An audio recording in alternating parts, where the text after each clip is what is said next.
Sun, beaches, and Latin-inspired flavors are what people around the world call their vacation paradise. We call it home.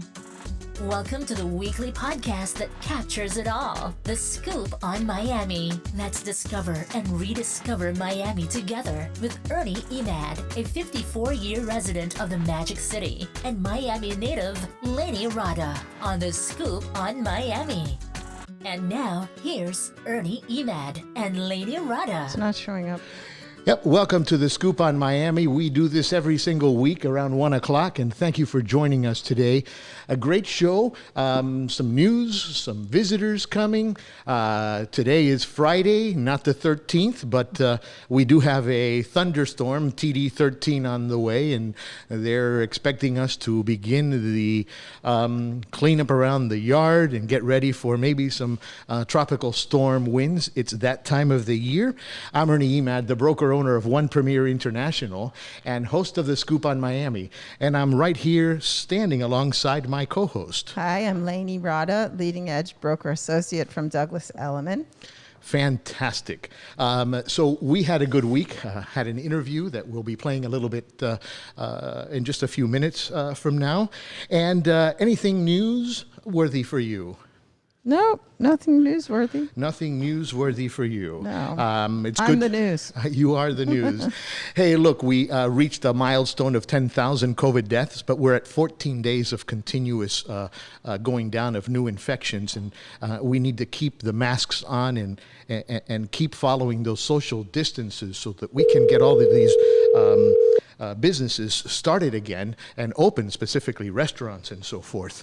So let's go ahead now and talk about today's inspirational quote that Lainey has for us every single week. Okay, let's see. We have here, training teaches people what to do. Education teaches people what to be. And it's a person that I've actually seen speak in person, Nito Keban. I never say his last name right. Well, that's a good quote, and no question. Never-ending people that are teaching you around you all the time. And it's good to be a sponge like little kids. Yeah. They absorb every single thing. And so we are going to do our Miami Rewind segment, and this week, Lainey has a special place for us. Lainey, tell us about today's Miami Rewind. It's a very old place, but it's been moved around, and I think it's pretty remarkable how far it came. Let's go to Miami Rewind with Lainey Rada. It's time to take a look back with Lainey Rada. Miami Rewind. In 1133 AD, the construction of the monastery of Saint Bernard de Clairvaux began in Sacramania, near Segovia in northern Spain. It took 8 years to complete and was dedicated to the Blessed Mother, originally named the Monastery of Our Lady, Queen of the Angels. Upon canonization of Bernard de Clairvaux in 1174, it was renamed in his honor. He was a Cistercian monk and mystic. He was one of the most influential leaders of his time. They occupied the monastery for 700 years. After the social revolution in the 1830s, the cloisters were seized, sold, and converted to a granary and stable. A publisher and businessman named William Randolph Hearst was an avid collector of all size parts and eclectic pieces of history and buildings. His personal home, Hearst Castle, was constructed on a hill overlooking the Pacific Ocean near San Simeon, California. It was full of these details. I saw them. They're all restored like a puzzle and placed strategically as parts of the house. The Roman pool is one of the most famous in the country. It has 8 statues from the ancient baths dating back to 211 to 217 CE, the early 1700s. You get a chance twice a year to swim in there with a $500 membership and a lottery ticket that costs $950. The castle is preserved as a historic monument and designated as a National Historic Landmark. Nothing was too big or too elaborate. His life story was the inspiration for Citizen Kane. This movie is considered one of the best films of all times, and his part is played by Orson Welles. The Hearst family is the 23rd wealthiest family in the world. William's last will and testament is read and studied to this day in Ivy League law school. Where is this story taking you? In 1925, Hearst purchased the cloister and monastery outbuildings. The structures were dismantled stone by stone and bound in hay. They were packed in 11,000 wood crates, numbered and shipped to the United States. You can see a representation of his collections in Citizen Kane. Right after the shipment arrived, he had financial problems. This forced most of his collection to be sold. The crates sat in a warehouse for 26 years. 1 year after his death, two entrepreneurs bought the crates to use as a tourist attraction. In 1953, Time magazine called it the biggest jigsaw puzzle in history. They made it to Miami. It took 19 months and $20 million to put it back together again. Now you can visit the ancient Spanish monastery at 16711 West Dixie Highway in North Miami Beach. They added additional historical artifacts that complete the site. The property was purchased by Bishop Henry Lutet in 1964 for the Episcopal Diocese of South Florida. Eventually, financial difficulties forced a next sale to Colonel Robert Pentland, who gave it to the Episcopal Parish of St. Bernard de Clairvaux. 887 years later, it is once again an active and growing congregation with services in English and Spanish. All faiths are welcome. All types of photo shoots take place in the beautiful space, including the most popular, which is weddings. A really special part of history to visit and enjoy that came from far away and is very old. Right here in Miami. That's the scoop.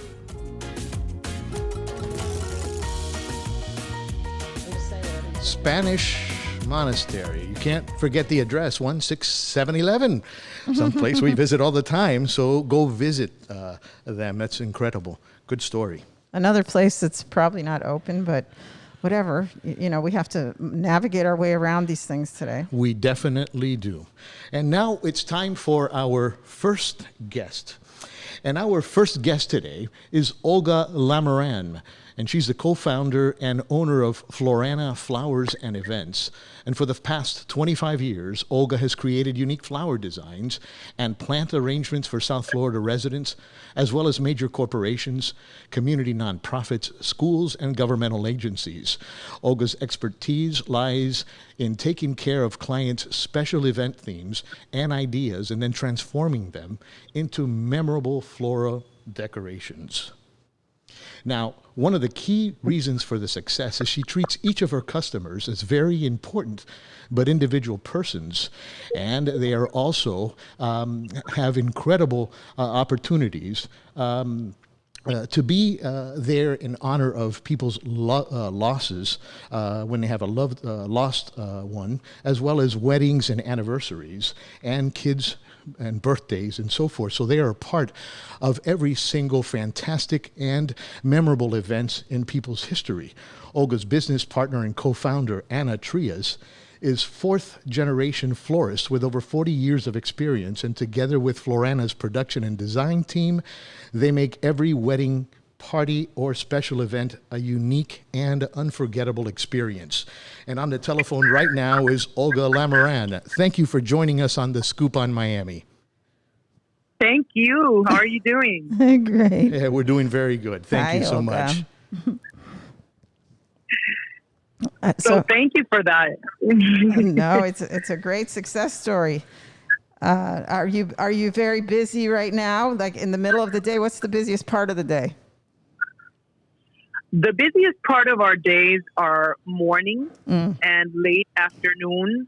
And with this whole pandemic, we have been blessed because we are a luxury, although we are also an essential business because, believe it or not, we are still providing florals for funerals.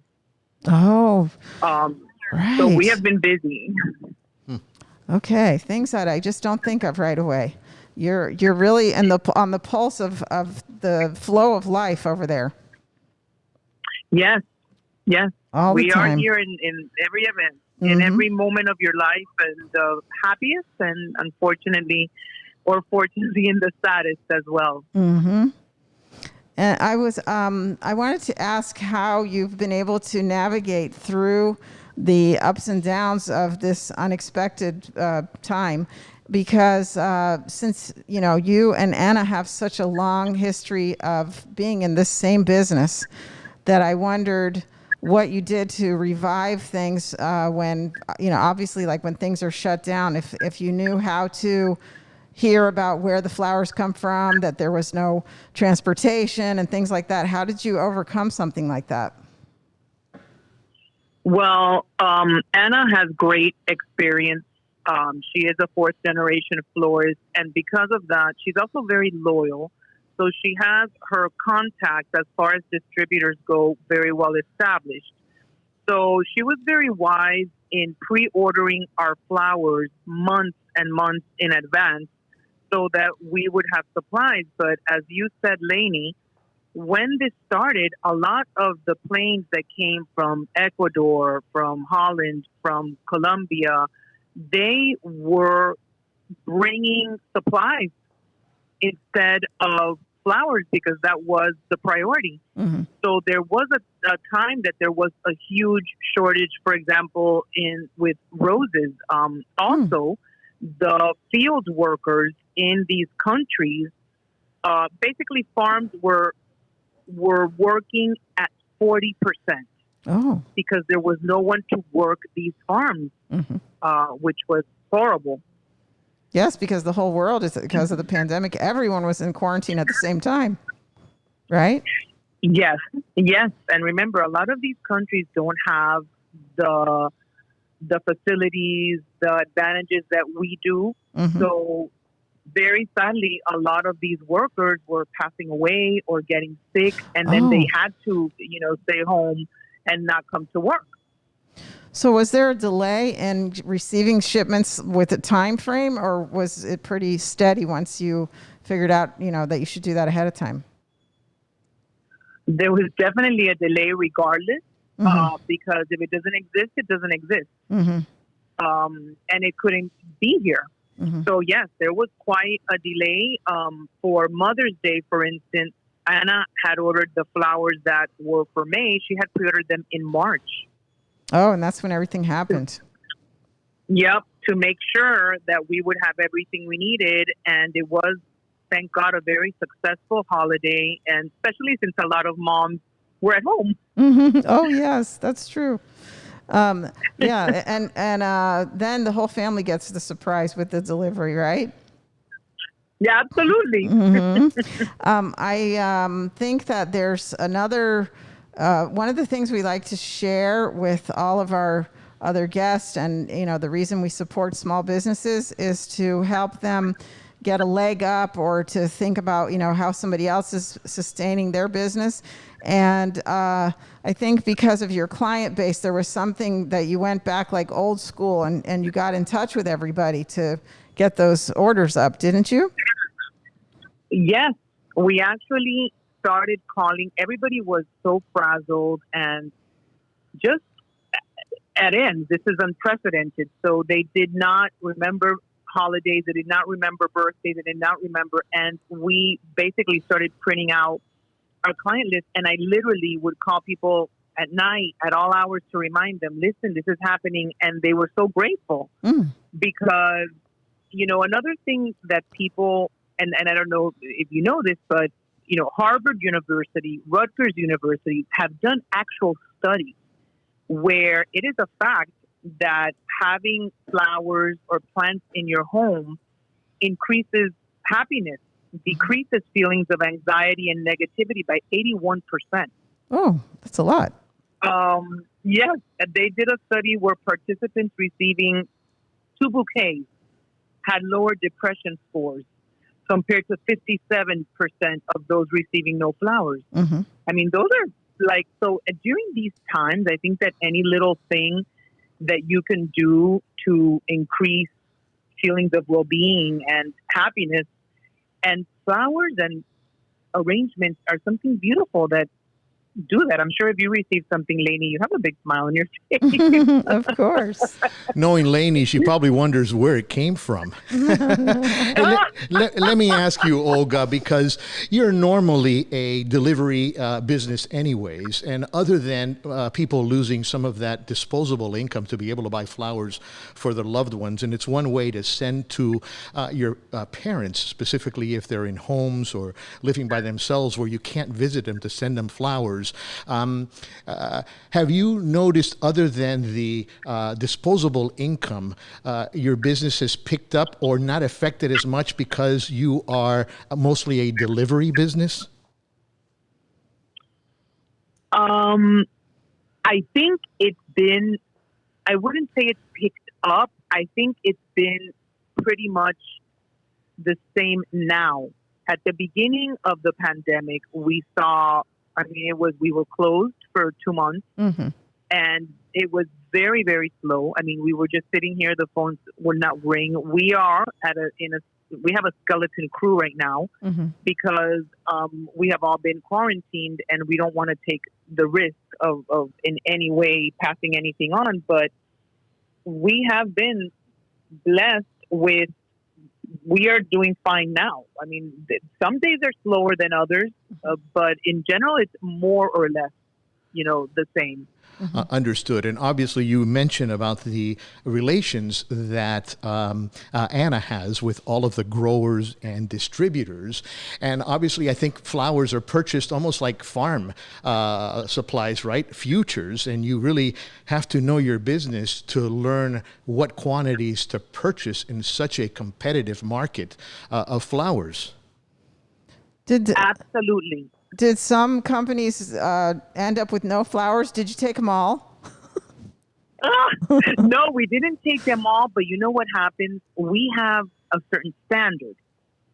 So we can't buy certain grades, which might be for other people okay, just because we've had our clients some for over 25 years, and they expect, a certain quality from us. So to your point, what happens is certain items that we require are not available. Oh, okay. And regardless of ordering in advance, there are a lot of things that aren't available, and which is very hard, especially, thank God that in a way, all the weddings and events they're postponed. Are all postponed. Right. Everything is postponed.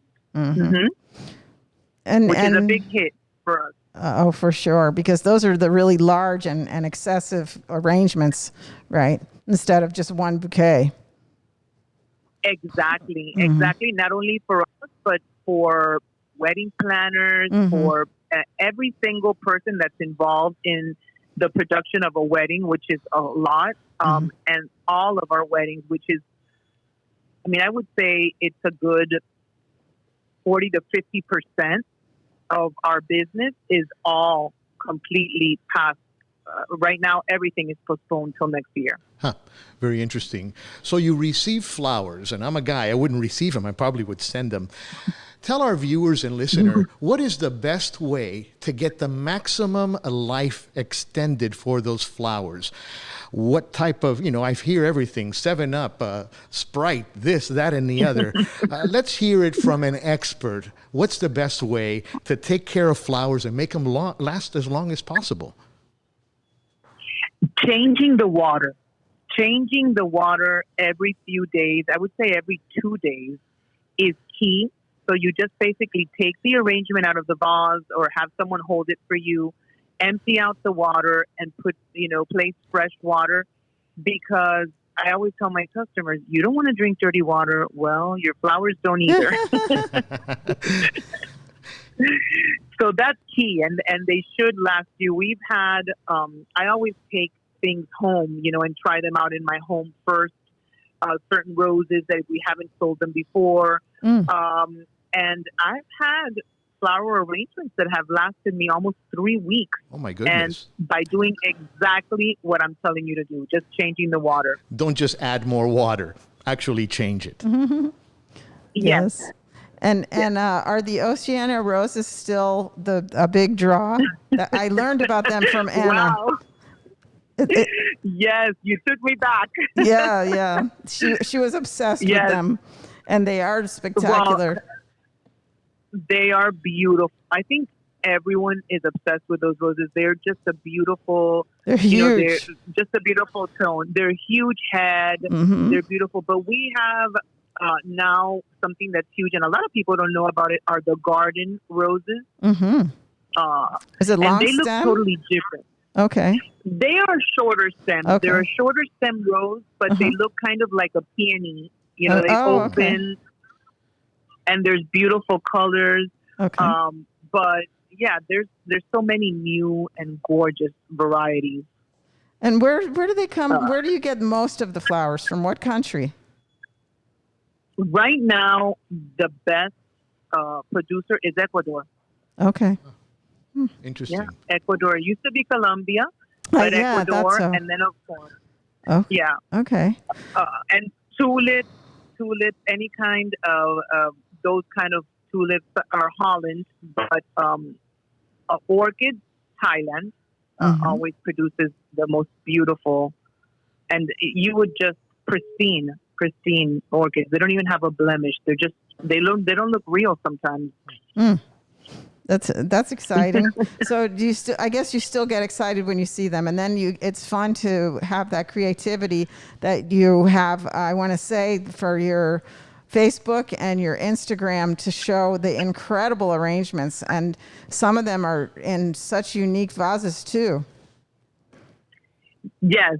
It's we work with nature every day, which I think is a blessing. And our main designer, Sandra, is brilliant. She puts things together. She never ceases to amaze me. She puts things together in ways that are just beautiful, because really we're conveying a message. If right now you want to say to someone, I know you're going through a hard time, and I'm here for you. Mm-hmm. Our flowers have to do that besides your car message. Mm-hmm. So if it's somebody that's very conservative and wouldn't like something too funky, you have to kind of create that in those tones with that feeling. The same as if you're sending someone who just turned 15 or just graduated. You want to also convey that message using nature. Mm-hmm. Yeah, absolutely. That's an interesting point, because I wouldn't think of that. That's the difference of being involved and having the long-term business that you have with successive generations now. Yes, and knowing your customers, right, knowing what they like, what mm-hmm. they don't. Yeah, and believe it or not, I think when you love what you do, it's not work. They're like family members. You hear about everything that happens in their lives, and Anna and I always say, well, we're like priests, because everything here is it's completely confidential. We do celebrities, That's we do true. politicians, so everything stays with us. That's why we don't have another employee. Interesting. Hey, Olga, let me ask you, obviously we know Mother's Day and Valentine's Day, but weddings have been affected big time because venues are closed. What's happened, being June, one of the biggest wedding months? Tell us a little bit of what's happened to the wedding market here in South Florida. Well, the venues, you said it perfectly, have been massively affected because, number one, think of yourself. If you were going to have just a simple, let's just say a dinner party for a birthday. Now, everybody has to wear a mask. Everybody has to be 6 feet apart. There are certain factors that you have to, and mandates that you have to follow when you are serving food, when you are serving a drink, it's not like everything is affected. And these venues, basically people are canceling. I mean, every single week I get calls from people who were having a wedding or who were having an event that is calling their venue and asking that venue to please reschedule. And some of the venues, and I understand, are saying, we can't do it. We can't reschedule you. We can't do it. You have a deposit. But what if, for example, one lady that called me yesterday, her event is now at the end of September.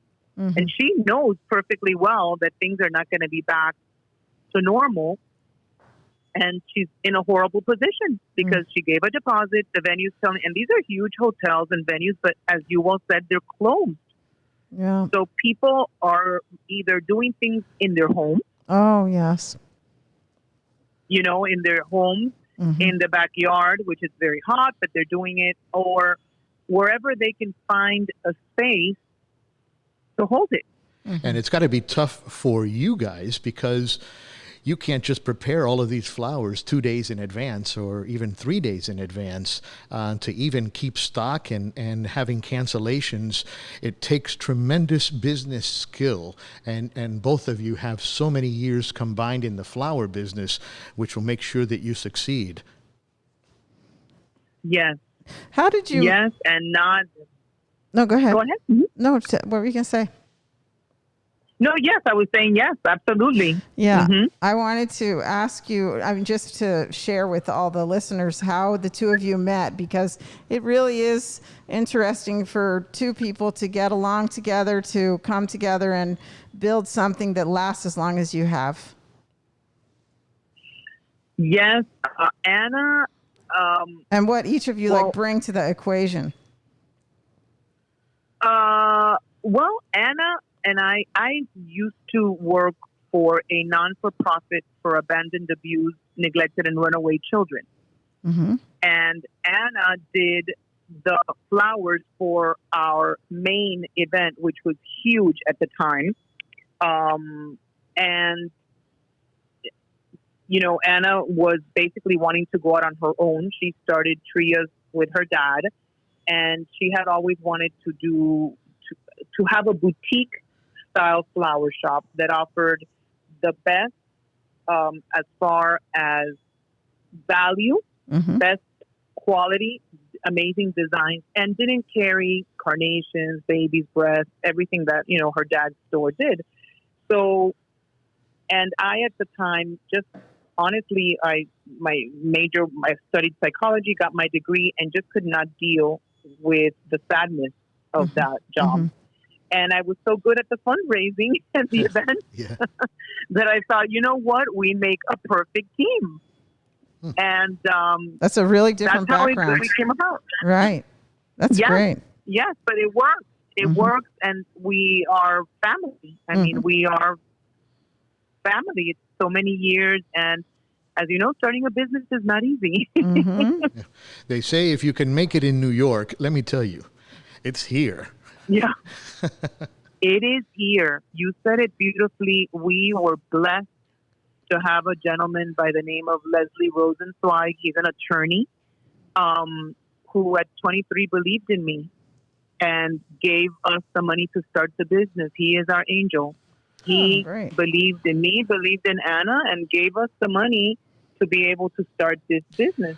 Well, that's a great story to find out how you really got started. And not only did he believe in you, but there's no question that you believed in yourselves to exude that confidence that gave him the confidence to give you the funds to get started. Yes, thanks for sharing that. Yes, it's my pleasure. I'm always touched when I say it because, nowadays people, it's hard to do that, to just give somebody a chunk of money and say, I believe in you, go, make it happen. That is a wonderful, wonderful story. And 25 years later, look at this. Yeah, it's great. That's right. That's right. And we did all his kids' weddings from mitzvahs. Oh, fantastic. So it worked out. Yes. You bet. Let me ask you, is there anything that we may have failed to bring up or to ask that you think is important for our listeners and viewers? I think that it's important in the times that we're living to spread the love, to show people for no reason, that you love them, care about them.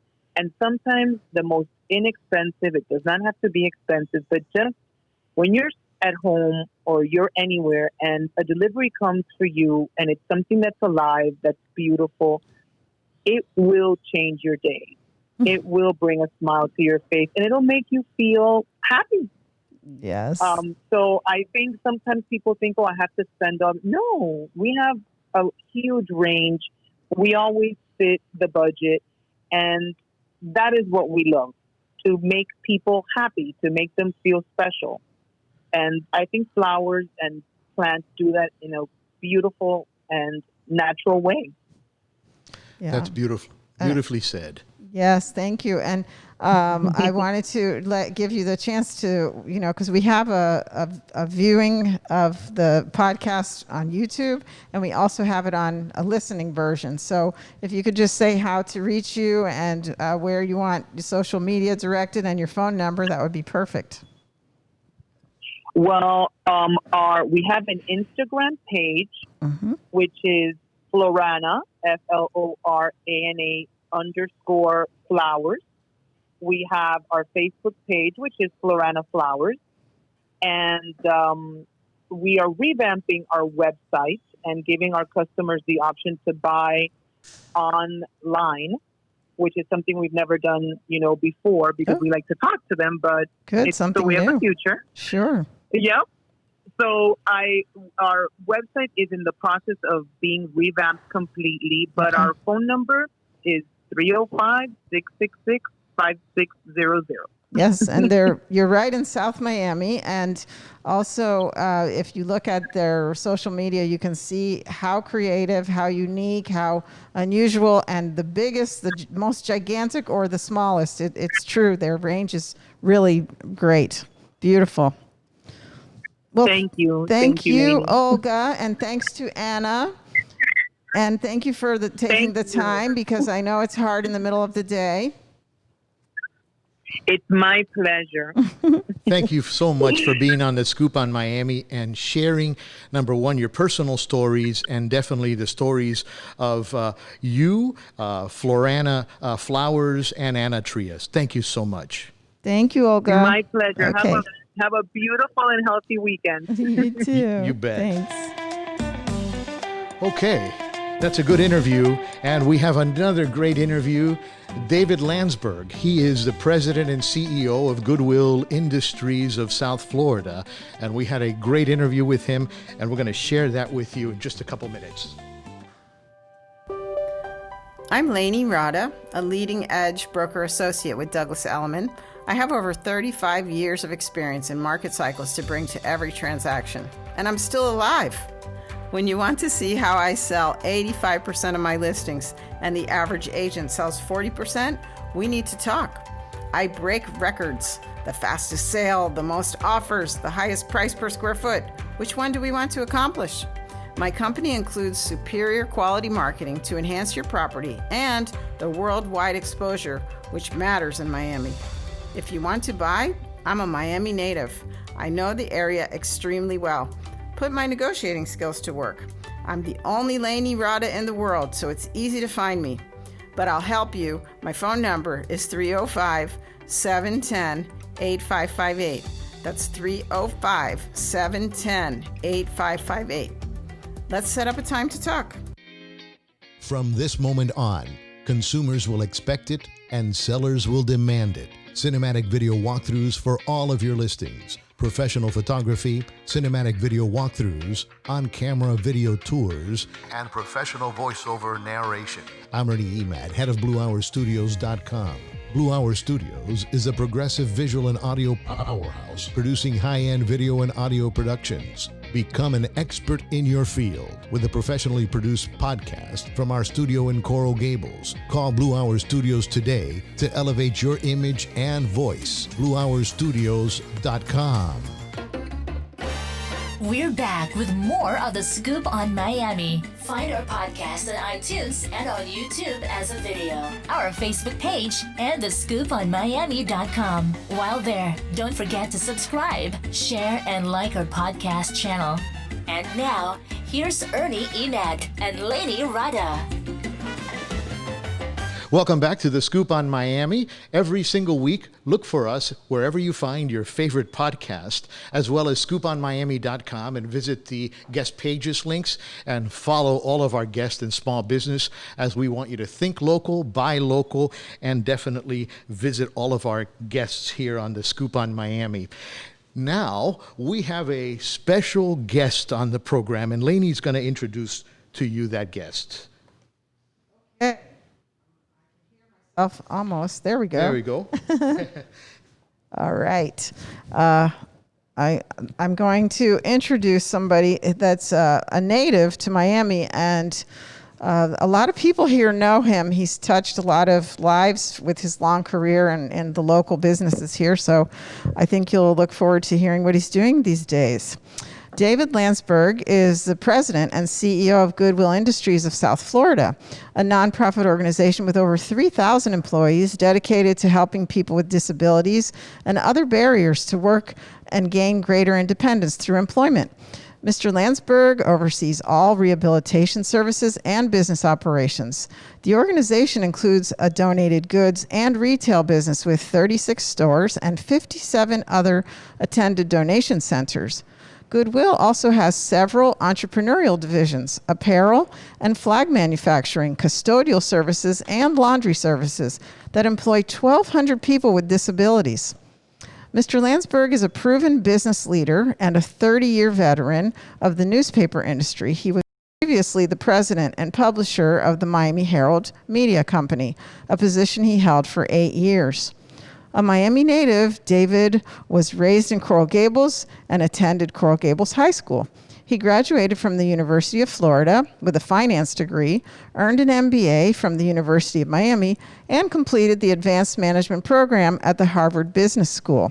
So get a listen to this. I think you'll find out a lot of things that you don't know about Goodwill. That's why we wanted to share this. Hi, we're here with David Landsberg, the president and CEO of Goodwill Industries of South Florida. How are you doing today, David? I'm doing great, Lainey. It's great to hear your voice. And thank you again for your time. I wanted to go over a couple of interesting points about how you progressed to get to Goodwill. Because I think that many people in our community know about you from the Miami Herald. And I saw that you were on the Goodwill's board of directors for 18 years. And I just wondered how this progressed from the Herald to Goodwill. Yeah, it's kind of an interesting story. The Miami Herald actually got involved with Goodwill to do part of its business that it was having trouble fitting and didn't have quite the right equipment for. And it was a part about putting advertising inserts into the paper. And so we decided to move that operation to Goodwill, put some new equipment in place. And the great bonus in it is we would employ 250 people with disabilities. And this was about 25 years ago. Mm-hmm. So I got involved in that project and kind of fell in love with Goodwill and went on the board. And for pretty much 20 of my 30 years at the Miami Herald, I was on the board of Goodwill and just developed a deep relationship and caring for the place. Mm-hmm. And just totally by serendipity, all of those years later, when I had completed 30 years of the paper and I was ready to do something different, it happened that the CEO of Goodwill, who had also been there for a very long time, 34 years, Dennis Pastrana, said, I'm finally retiring. And it was pure serendipity. I loved the place. I thought I was equipped to help them. And I made the transition from the for-profit world to the nonprofit world. That is a great story. Interesting how that came together, for sure. How did the people come to Goodwill? The people that you have, 470,000 working age people with disabilities. How's that progression? They come every which way possible, and this might be a good place to mention for many of your listeners that think Goodwill is only the place you give your old stuff to, and then something happens with it. And then there's another set of them, maybe almost as big, that know we have stores and we actually sell the stuff. Well, the things you really know Goodwill for are really just the fundraising part of the business. That's how we raise funds to vocationally train people who have trouble in the job market one way or the other. And I'll explain that a little bit further. So we are always looking for people with disabilities who are not really engaged to their highest level in the workforce. And there's many.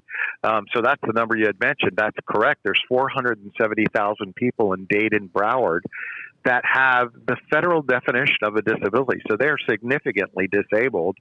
And the shocker is that 82% of that group is not working.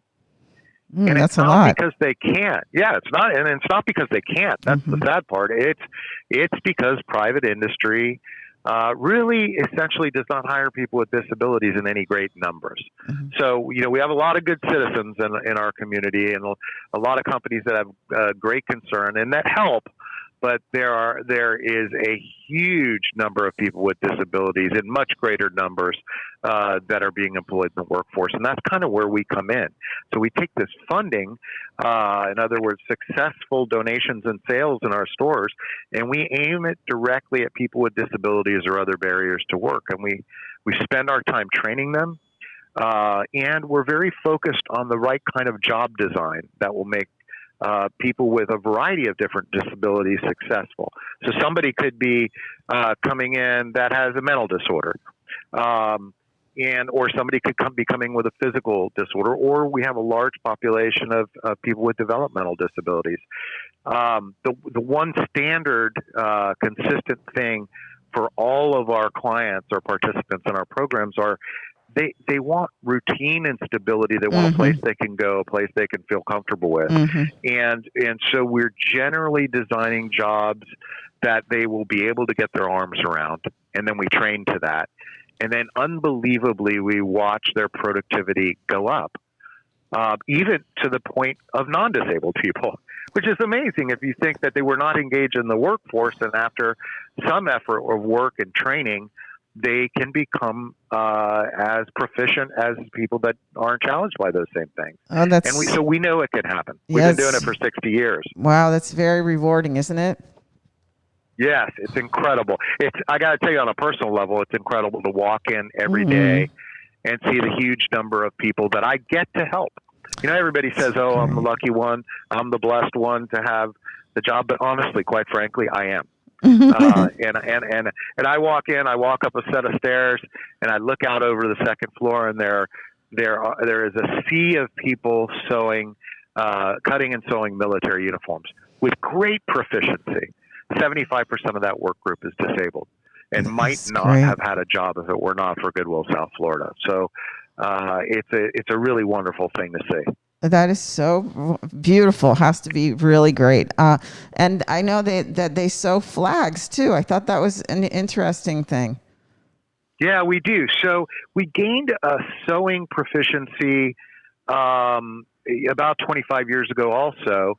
And then along the road, the VA came looking to us first and said, the flag that's given to the family of a military veteran who has passed, they had a need for producers of that flag. And we said, okay, we've already tried to sew a uniform. We should be able to do this. And we got to it and figured out we could do it really, really well. And we became one of their best vendors. And so today, all these years later, we sew about a quarter of the internment flags in the United States. So odds are, if you're at a military funeral, you got a good chance of seeing a flag that was made by the disabled people here at Goodwill South Florida. And what could make them feel more important and significant than doing that? Nothing's more important and significant than doing that. And you can see it in the eyes of the employees.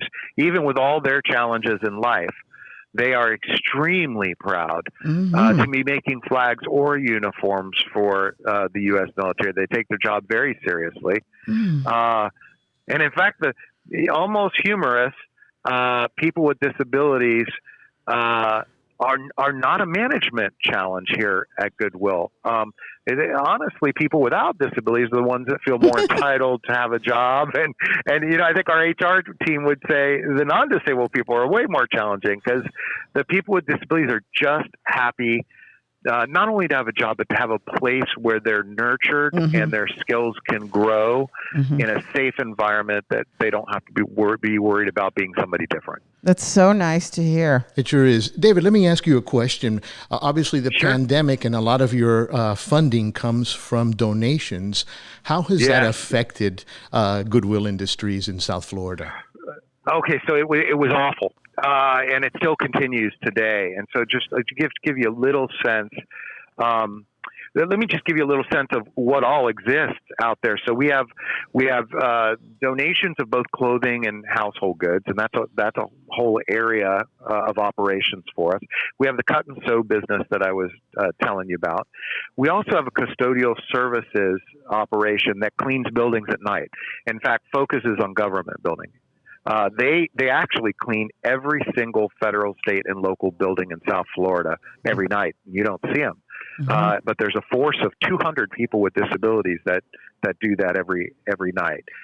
We also, about 6 or 7 years ago, developed a commercial laundry that's focused on healthcare. So we have almost every major hospital in Miami that we do sheets and blankets and bath towels for every day. And that's another thing that we had to worry about during the pandemic. And lastly, we're just now starting a third-party logistics business. Actually, what that means in simple terms is we're doing more work for the military than just cutting and sewing some uniforms. We're kind of holding them and just-in-time delivering to them. That's a new business for us here. So when the pandemic hit, we thought we'd continue on for a while until we started getting COVID cases, and we were getting them in the plant. And it was just too dangerous to maintain at the moment on that first ramp up. So we had to shut our plant, which means horrifically we had to furlough 1,200 people on the plant closing. And we did that. And just a few days later, Dade County decided that non-essential stores would close, and that shut down the entire donated goods and apparel operation. So within the span of 4 days, we lost 82% of our revenue. Oh my gosh! And so we're sitting around here. We go from being the largest nonprofit charity in South Florida, which we are, outside of hospitals and universities, to an organization that's worried about, will we be solvent? And so I got to tell you, for the last 4 months, there hasn't been a day of my work existence that hasn't involved how do you get the place through this. And it's in fits and starts. We were able to reopen the stores, albeit there's less traffic to them at the moment. So we'd ask people to continue to come out and shop. I think you're safer in a Goodwill store than almost anywhere. You can't get in without your temperature taken, without a mask, without hand sanitizer, and none of our employees go without any of those as well. So, and we're limiting the amount of people in a store at one time. So it's a pretty safe and comfortable thing, yet we are still down about 25%. And that really, really hurts the funding mechanism and limits how many people we can bring on, how many we can train. It hurts the mission, basically. Yeah, and you were in growth mode because there were a lot of Goodwill stores opening up. As we know, we were in a great economy. And can you tell us a little bit about that business and what were your growth plans prior to the pandemic? And how long do you think before everything goes with all of your business acumen and experience? Are you looking at how this is going to affect over the next 6 months, maybe? It's pretty interesting. So we do have data since we're running a big place. And so, we watch heavily the metrics that are related to COVID, particularly in our county. And I would tell you we're kind of just a microcosm of that. There's not a lot you can do to be different than a microcosm. I was telling you, we make this a very safe place to come to work, and it is. But that's only 8 hours of somebody's life, and so we can't control what they're doing on the rest of it. We can check them when they come in the morning. And so that means it's a little bit of an out of control, and it's very much tied to our fortunes with the pandemic itself. And so you've seen what happens. We actually thought we were almost in the clear about a month ago.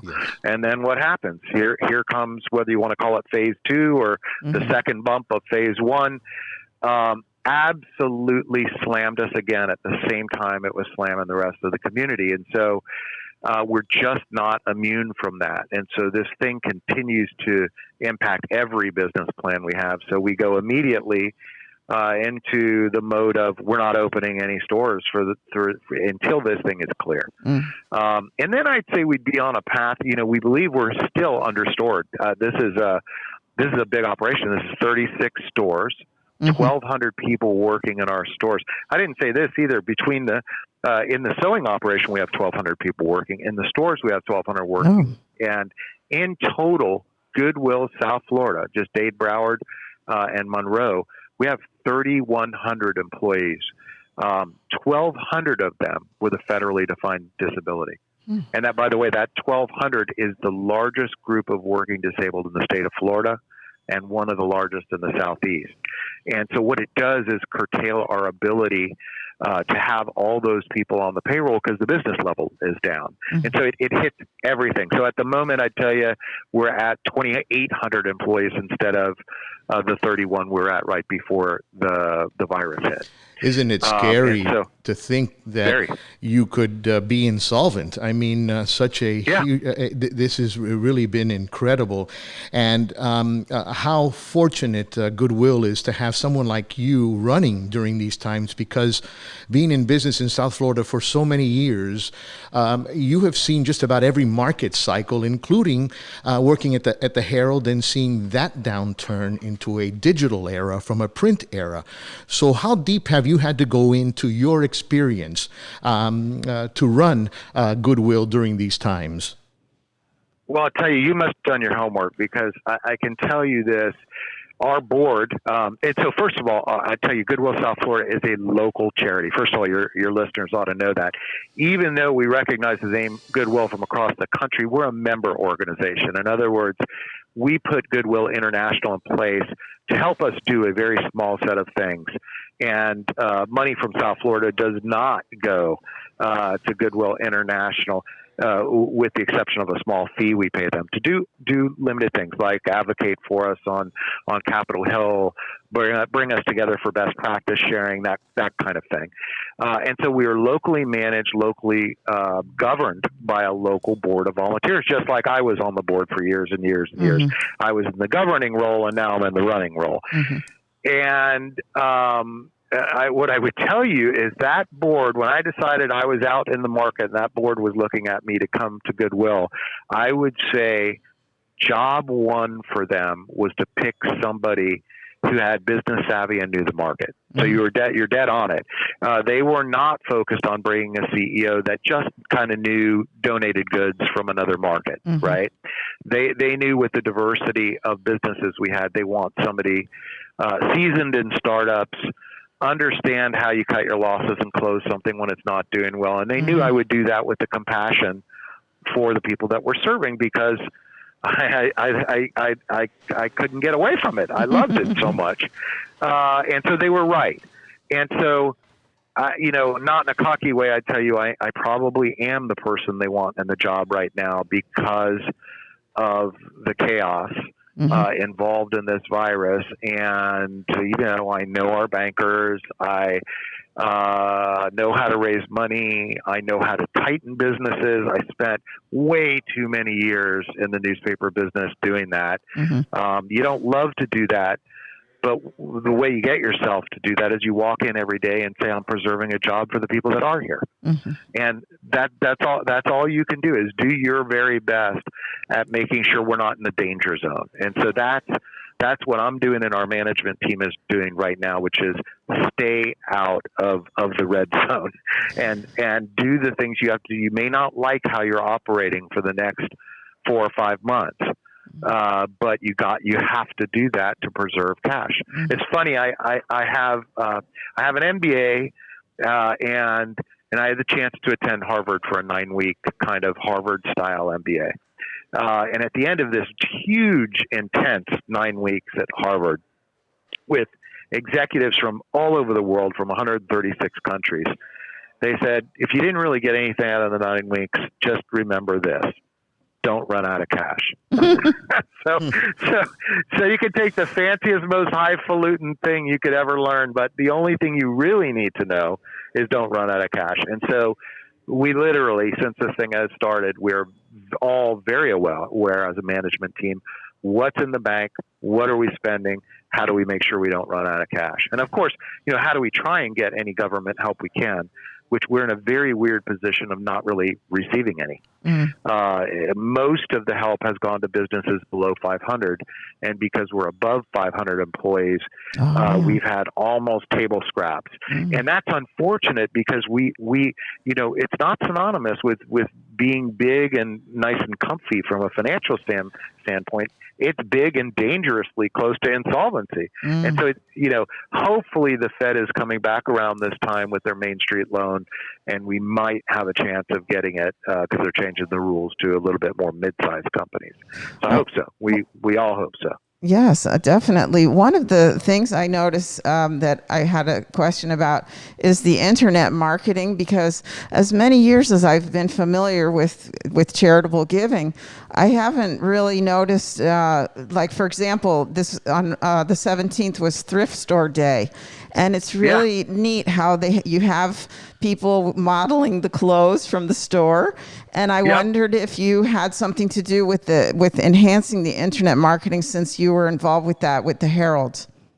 Most certainly do. Boy, you both did your homework. Okay, so here was another thing that was alluring to the board at the time they were looking for a new CEO, and that was they knew that some part of our future would be digital. In fact, at the time, 6 years ago, not much was. Exactly. And here I come out of an industry that badly wanted to hold on to the past, right? And hold on to what they always knew journalism was, on print, and resist this new digital future. Well, the problem with doing that is it's the customer that gets to decide, not the business, right?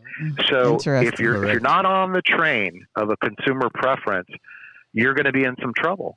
And so if anything, I've accelerated that. Now somewhere close to 10% of our retail revenues are coming from the web. They come primarily from a site called shopgoodwill.com, where we take some of our better collectibles and we take some of our better vintage stuff and put it up on the web, and we're able to monetize it better than we would in a store. And I would say that's just the start. I'd say there's a very, very, very good chance we'll be like other retailers, and a significant part of our revenues will come from e-commerce. But if you don't stop and focus and invest in e-commerce, you don't get. So, and if you don't devote the energy to the process of how do you get stuff up on the web, there's a lot to it. You got to get it photographed, you got to get it looking good, you got to catalog it, you got to get it up for sale, you got to complete the transaction. It was a little bit out of our norm. But yes, I think I personally have had an impact on it, and I am personally working on plans that'll take us the next 10 years against any kind of competition. Oh, that's great foresight. Digital. Yeah. I mean, and can somebody, when you mention e-commerce, can somebody buy something and have it sent to them, or do they still have to come in the store? Yes, they can. So if you get on Shop Goodwill, it would be just like shopping under any other e-retailer. And so that'll be the experience. What we also want to work on is the ability to buy on the web and pick up at the store. So, other retailers have that. So I'd say that'll be coming within the next year. We'll be able to do that. We want to be able to do anything any other retailer can do on the web and make life a lot easier for folks. But right now it's, at least a decent tool that we've got out there, and we're getting a decent amount of revenues. And it's being competitive, staying up with the times with every other type of retail experience that we see a lot of small businesses go out of business because they're not doing that. Yeah, have to. I mean, we could no longer kind of be grandma's thrift store. Yeah. And so if you walked into a Goodwill 20 years ago, it did look kind of like a thrift store. You walk into Goodwill today, and it looks more Target than thrift store. And that's because you got to keep up. Right. My daughter just turned 25, my youngest, on Saturday, and she loves to go to Goodwill and loves the hunt of high-end stuff that she can buy there, and she loves to shop there. So, and it's an upscale, at least the one down south in the Cutler Bay area, Palmetto Bay area, where she goes to. Absolutely. Yeah, and there's a number of stores that do well. Burden 67th does extremely well, always a top one or two store. Interesting quick story is the other one or two stores that are always in the mix of our top stores, well, one of them is right here at our headquarters in Allapattah. Mm-hmm. So now Allapattah is the second most impoverished zip code in all of Dade County. Mm-hmm. And so, what does that tell you if our store is doing really well here? Well, people go to Goodwill also because they have a need of getting that $3 shirt, right, of the price point. But then how can Burden 67th be one of the top stores? Well, people also love shopping at Goodwill and going on the treasure hunt. Right. And that is a very good thing for us because that means our shopper is diverse. And that means we can stock a store and we can please both needs. Mm-hmm. And I think it's important for us to realize that we are pleasing both needs every day. And so it's funny you should mention your daughter because I've got three of those. So I've got a 23, a 21, and an 18.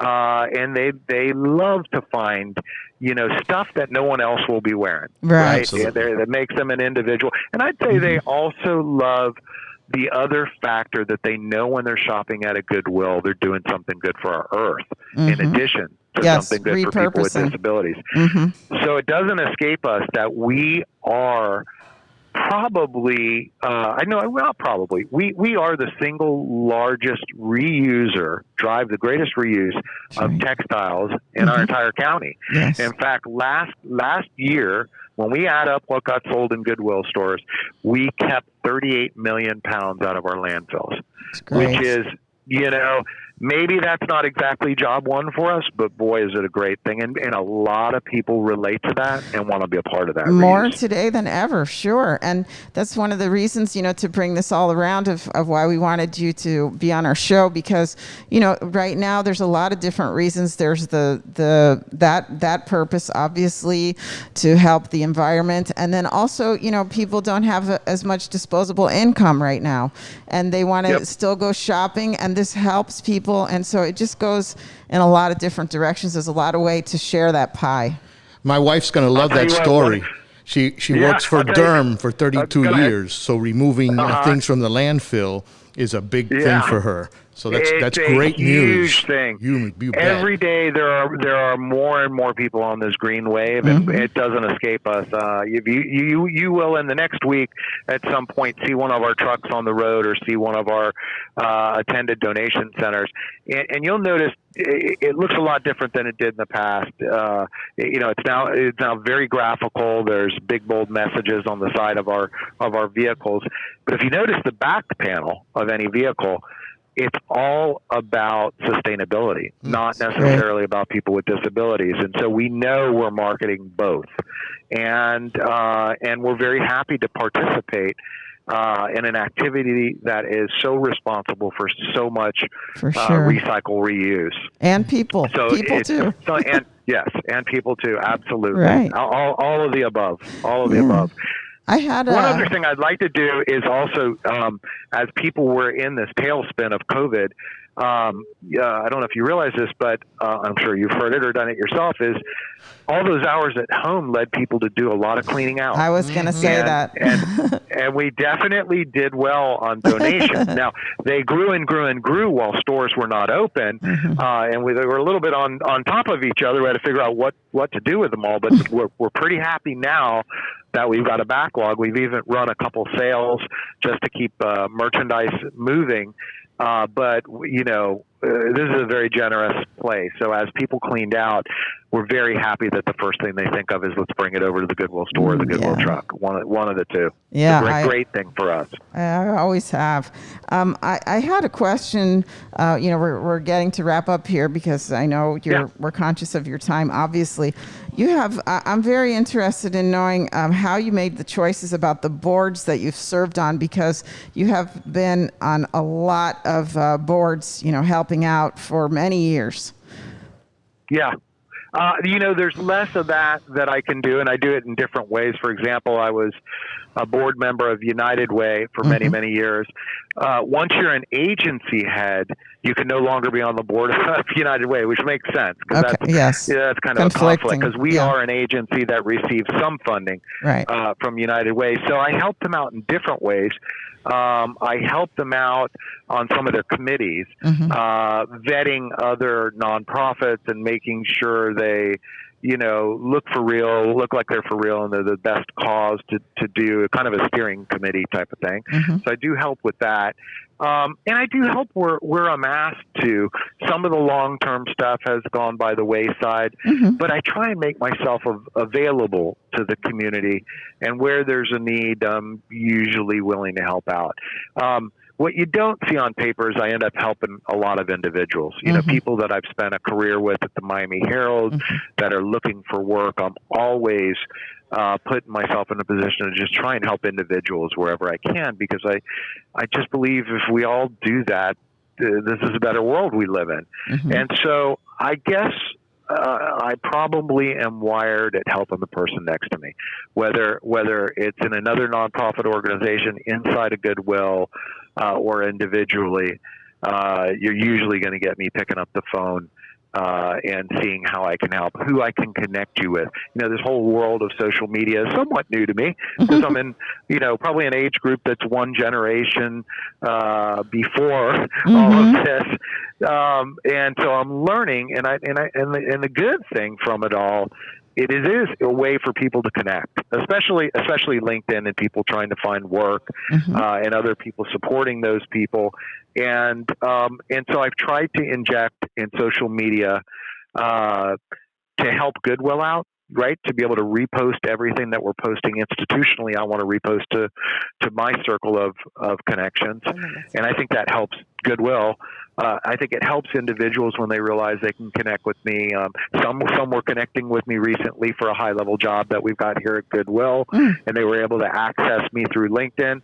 So I think, I think that's a very good thing. And then I try also and put some of my own content in the mix. And I don't personally have a lot of content, except for I love to cook. So if you're friends with me on social media, I know. I'm making your mouth water. Exactly. And you have the whole thing. It's not just like one plate. It's the whole dinner. It's like a buffet every night. So, yeah, well, so that's my therapy. That's I get in the kitchen and it's therapy after a long, hard day. Yes. David, in closing, other than shopgoodwill.com, where now people can go and shop your items, what is the best way to donate and to give to Goodwill? So, like I said, first and foremost, in kind, we want your clothing. We want your we want your household goods. We want stuff on the donor side. On the shopping side, we'd like you to visit Shop Goodwill, and there will be new iterations of that website that'll be even more functional and usable. We want you to visit one of our 36 stores in Dade and Broward. There should be one near you, and we want you to experience this thing, like I said, that's more Target than thrift shop, and I think you'd be surprised at what you see. And I also tell you, friend us on social media. We're always looking to widen our connection with people. We do fundraise cash. You can imagine in this time we need it badly. So we're always making appeals for cash. In fact, coming up in about a month, on our website primarily, we will hold a virtual event and pack it with content so people can understand some of the things I've talked about today a little bit better. And then highlighted in that week, which is kind of the week of September 14th, we will also feature the Goodwill Band. So I don't know, most people may not realize this, but we have a band that is made up almost entirely of significantly developmentally disabled folks. Fantastic. that are unbelievable. And so we're going to highlight the band throughout that week of September 14th. And then on Friday, September 18th, viewers will have a chance to see the documentary that is celebrating its 10-year anniversary, and it's called For Once in My Life. And it's a documentary about life in the band and life of gearing up to play for a big event. It's 90 minutes. It's also available on Amazon Prime and I believe on YouTube. It is excellent. If you haven't seen it, it gives you kind of a direct view into how goodwill helps people's lives. So that's pretty interesting. So those events should be going on in mid-September, and those will also be appeals for people to help us out financially. So I'd say those are the main ways. Connect with us when the pandemic's over. We love to have people or groups come visit and literally see firsthand what's going on here, because it's really important work for us here in South Florida. Well, I can't thank you enough. I think there's a lot that you said that I think is not common knowledge, which is the very important thing about it. Yes, that's why we're doing our show, to help people get that kind of exposure.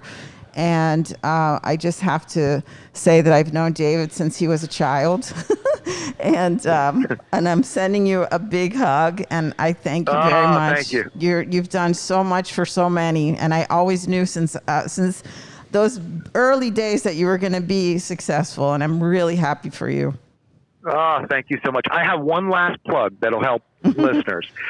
Our website is goodwillsouthflorida.org or goodwillmiami.org, either one. On the front of that website is every job that we have available, and there's at least 100 on there right now. Fantastic. So, good to know. Yes, definitely. People that are in need of work, please hit the website. Yes, we're looking for people that have some sort of disability or other barrier to work first, but that doesn't mean we don't hire non-disabled people, because we do. So, like I said, in that site alone, I think today there are 100 jobs on that. Okay. Fantastic. Right. Okay. Thank you for your time, Thank you guys David. so much for giving me the opportunity to come on. And thank you for being on the Scoop on Miami. It's been my pleasure. We'll be in touch. All right, thank you. Take care. All righty. Bye-bye. Bye. Okay, what a great interview. What a knowledgeable person, and no question, the right one to lead Goodwill Industries of South Florida. There it is. Yes, I learned so much about that organization, which I think probably anybody listening to this would have no idea how involved they are, how many parts of the community that they touch, and all the people that they help was fantastic. You know, we were talking while the interview was going on about businesses having additional income streams, and they have at least 5 that we talked about, which all of them were squeezed during COVID, from the governmental businesses, offices that they clean, to the uniforms, flags, everything. But if they hadn't had all of those income streams, they would have been in trouble. And the knowledge that David brings to Goodwill, and we were also talking that he is bringing Goodwill up to this century with technology, websites, and he's even talking very shortly that web page will be, so that no one can compete with them. Yeah, so South Florida is Goodwill strong. And I think it's a perfect place for someone like him to work, because it embodies his what he gives back, goodwill to the community. That's absolutely correct. Hey, we're going to take one quick little break, and when we come back, we're going to do the hidden treasures of today. With hundreds of brokerages, thousands of agents, how do you cut through all the noise? One Premier International Realty, a boutique real estate brokerage located in Coral Gables, doing business the old-fashioned way, Putting people first. Buying, selling, or leasing residential and commercial properties in Miami-Dade, Broward, and Monroe counties? One Premier International provides each customer a high level of service and communication experience with full-time agents from around the world bringing their unique sense of business skills and a foreign customer base. One Premier International Realty. You've heard of private banking. Now experience private brokerage, a higher level of service and knowledge. One Premier International Realty, 305-669-0233, or go online to www.onepremierinternational.com. We're back with more of The Scoop on Miami. Find our podcast on iTunes and on YouTube as a video, our Facebook page, and thescooponmiami.com. While there, don't forget to subscribe, share, and like our podcast channel.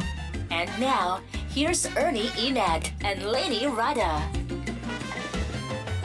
Okay, we're back. And don't forget to go to scooponmiami.com or Facebook at Scoop on Miami. And definitely visit the guest pages link where you will be able to link to all of the businesses that we've had, as well as find the podcast everywhere you go to find your favorite podcasts or to listen to them.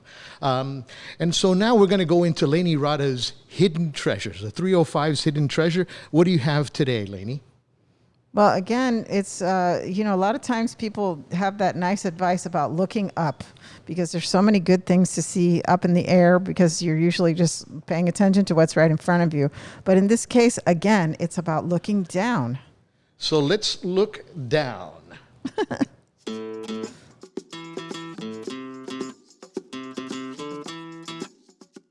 And now it's time for the 305. The 305 Hidden Treasures. Hidden Treasures with Lainey Rada. Miami draws our eye upward from the beautiful cumulus clouds floating like cotton in the periwinkle blue sky to the shiny buildings and historic landmarks. The hidden treasures are not as obvious. Like last week's Hidden Treasure, New World Design, episode 19, here's another one that you have to look down to notice. On Calle Ocho, which is Southwest 8th Street, between Southwest 12th and Southwest 17th Avenue, there are 30 pink marble stars inlaid on the sidewalk. They are a very Miami tribute to Latin stars. Some of our Walk of Fame stars are Celia Cruz, Julio Iglesias, Gloria Estefan, Talia, and Sammy Sosa, to name a few. While you're looking into Maximo Gomez Domino Park, the Cuban Tobacco Cigar Company, and the Tower Theater, we previously featured the historic Ball and Chain. You can tune into episode 6 and hear our interview with the owner, their art galleries, and when Viernes Culturales comes back, you can go on a free walking tour with our greatest historian, Dr. Paul George. You can drive over if you're a local, and you can take a ride on Miami Big Bus Tours, featured on episode 8. If you come from out of town, just remember to look down and take your pictures with your favorite star.